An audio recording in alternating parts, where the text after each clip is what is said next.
Hello everyone, welcome back to another episode of r/malicious compliance. In today's episode, don't ask me again about a refund or you'll get nothing. Okay, I won't. The devil is in the details. Keep digging until I get back. Before we get started, make sure to subscribe so you will never miss a video. So let's get started. Don't ask me again about a refund or you'll get nothing. Okay, I won't. Among 20-30th somethings around the world, social dance has become not just a hobby but a community. People routinely travel to other cities and even other countries to attend dance weekends, with local dancers hosting visitors. It's a great combination of fun, social connections and hijinks, and a physical skill that can ratchet up to high intensity. Many such events are organized by professionals who are event organizing rock stars. Other events are fly-by-the-seat-of-their-pants affairs, run by amateur organizers who couldn't manage a lemonade stand.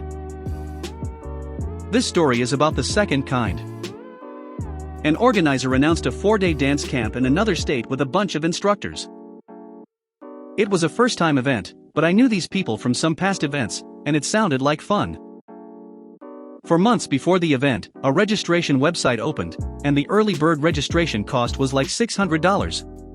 I had the time and 30 single professional income, so I bit the bullet. Weeks passed.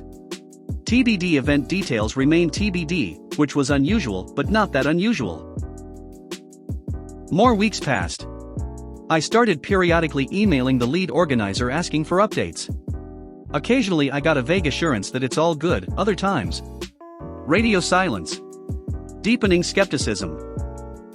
For days before the start of the event, I received a message from the lead organizer. Event cancelled. Something rain damage to the venue. I was disappointed, but hardly surprised, mostly annoyed, because United wouldn't change or refund my ticket. When shall I expect a refund? Sorry, we all lost money on the planning of this event. No refunds. What? I started digging. Rain damage looked sketchy because the National Weather Service reported that the whole state had received 1 inch of rain in the past month. I personally knew one of the lead organizer's associates, so I called him up. Yeah, no rain damage. He gave me an earful about months of non-planning.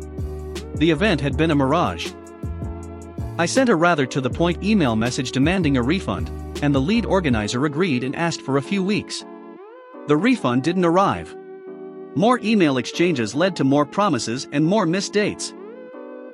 Eventually, about 9 months after the scheduled event, I received one last response. Don't ask me about this again, or I won't refund anything. I waited another month. And then, late one evening, something in my brain clicked, and I decided. Time's up. Malicious compliance, he doesn't want me to ask him about it again? Okay, I won't. Instead, I visited the main web forum for this dance community and posted my entire experience, backed by facts and dates and quotes. I copied the full unedited email exchange between me and this organizer, up to and including his last message. I reviewed and tweaked it carefully, repeatedly, making sure that every statement was accurate and fair. I clicked post and went to bed. When I woke up the next morning, my inbox was on fire. The dance community came down on this organizer like a nuclear bomb. Upcoming events scratched him from their rosters. People posted about some of the slimy things this organizer had done previously in past events. Students and, I was later told, some close friends dropped him. Best part, a few pro organizers of other, top-tier events publicly responded. This is not how our community operates and not how we treat people. And to prove it, we're offering reckless_commenter a complimentary pass to our events. The lead organizer initially posted an indignant reply, but quickly realized the gravity and hopelessness of his situation and shifted gears. He called me, first time actually communicating with me outside of email, pleaded for forgiveness, and promised a full refund, sniveling a bit about needing to take a cash advance from a credit card. Full refund arrived about a week later.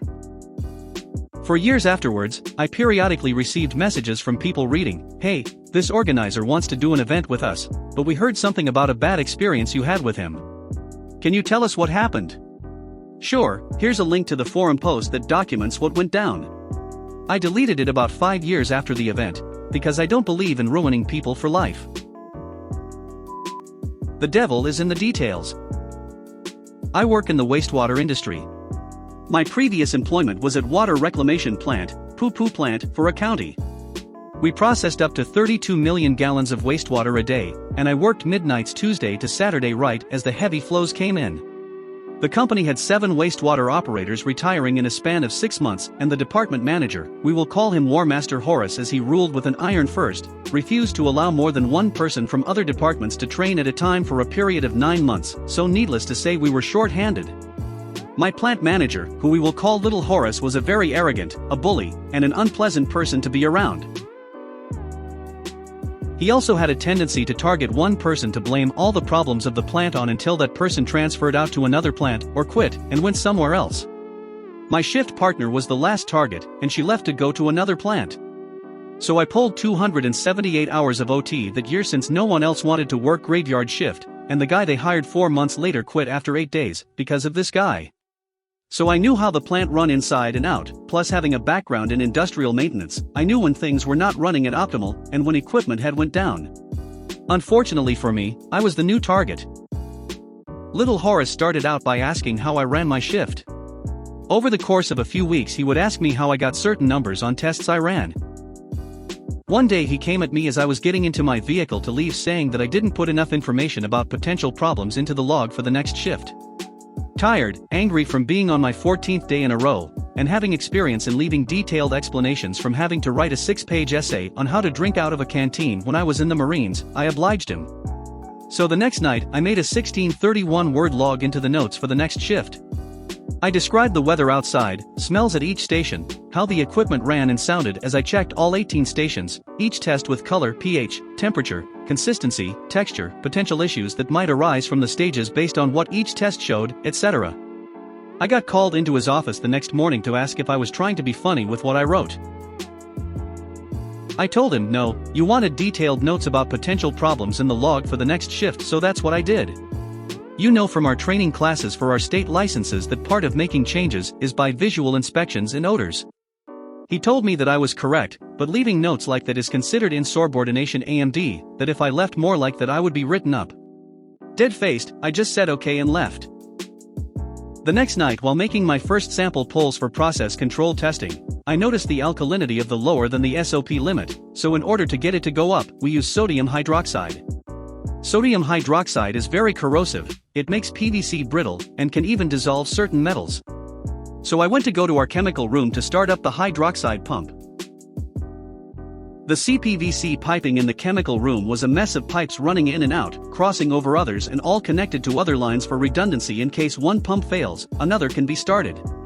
I started the first pump and it immediately starts spewing hydroxide out of the top of it all over the containment area.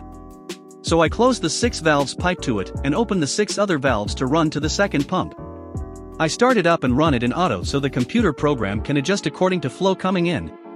It immediately starts running at 100% and all the pipes start shaking and pulling on the clamps holding it to the unistrut in the wall. Too much hydroxide is bad as it will kill the bacteria we use to eat the organic wastes. So I switch the pump in manual and do some quick algebra to match pump speed to flow coming into the plant to settle at around 50 pump strokes a minute. In auto it was pumping 160 strokes a minute. I make a note in the computer of what I find and in bold letters, do not run pump in auto, SCADA is running it at 100% regardless of influent plant flow. Next shift comes in and I inform them of what I found, and they need to get the PLC programmer on staff in to check SCADA. The next day I see a note on the SOP board stating, do not run hydroxide pumps in hand. Only run them in auto. I just shake my head in disbelief. So I run the pump in auto and just watch as the pump shakes all of the piping and leave to finish my rounds. After 4 hours I can turn the pump off. I make my notes and eventually leave for a much needed 4-day weekend. I come in the next Tuesday and feel my blood pressure rise about 20 points as my body crossed the threshold into the main office door.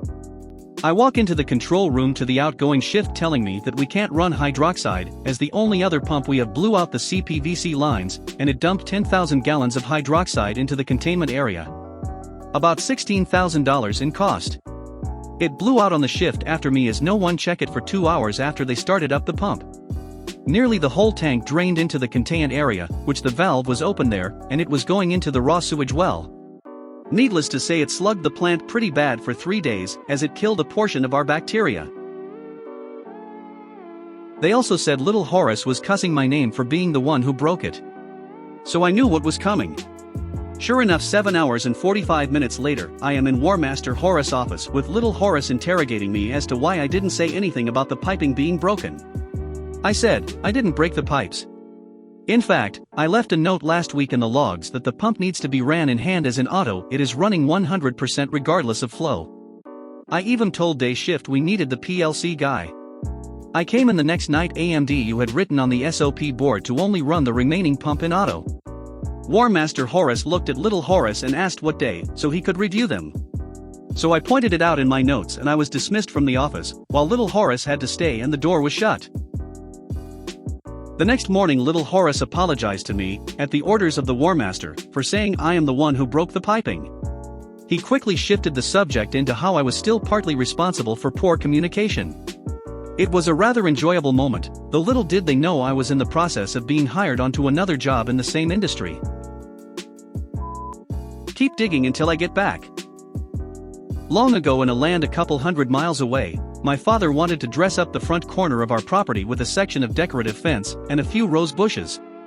Myself, being a teenage boy and not having the good sense to be somewhere else, was drafted to help him one hot July Saturday afternoon. We brought the new fence posts to the corner of the lot, along with a shovel and a post hole digger, and set about the task. It was a long, slow process, as the clay-heavy soil was fairly dry and hard-baked, and as such each hole was taking the better part of 20 minutes to dig. This definitely wasn't on the list of things I wanted to spend my afternoon doing, but such is life. Right about the time we started on the final hole, Mom yelled to Dad from the house, announcing that he had a phone call. As these were the days before mobile phones, Dad headed off to the house and instructed me to keep digging until I get back. Lucky for me, this hole went a bit different than the first 4. About the moment he got to the door of the house, I busted through the clay layer into much sandier soil where I could get a couple inches of soil in one scoop rather than perhaps a 1/4 inch per scoop. Easy peasy. Now, I was a good kid.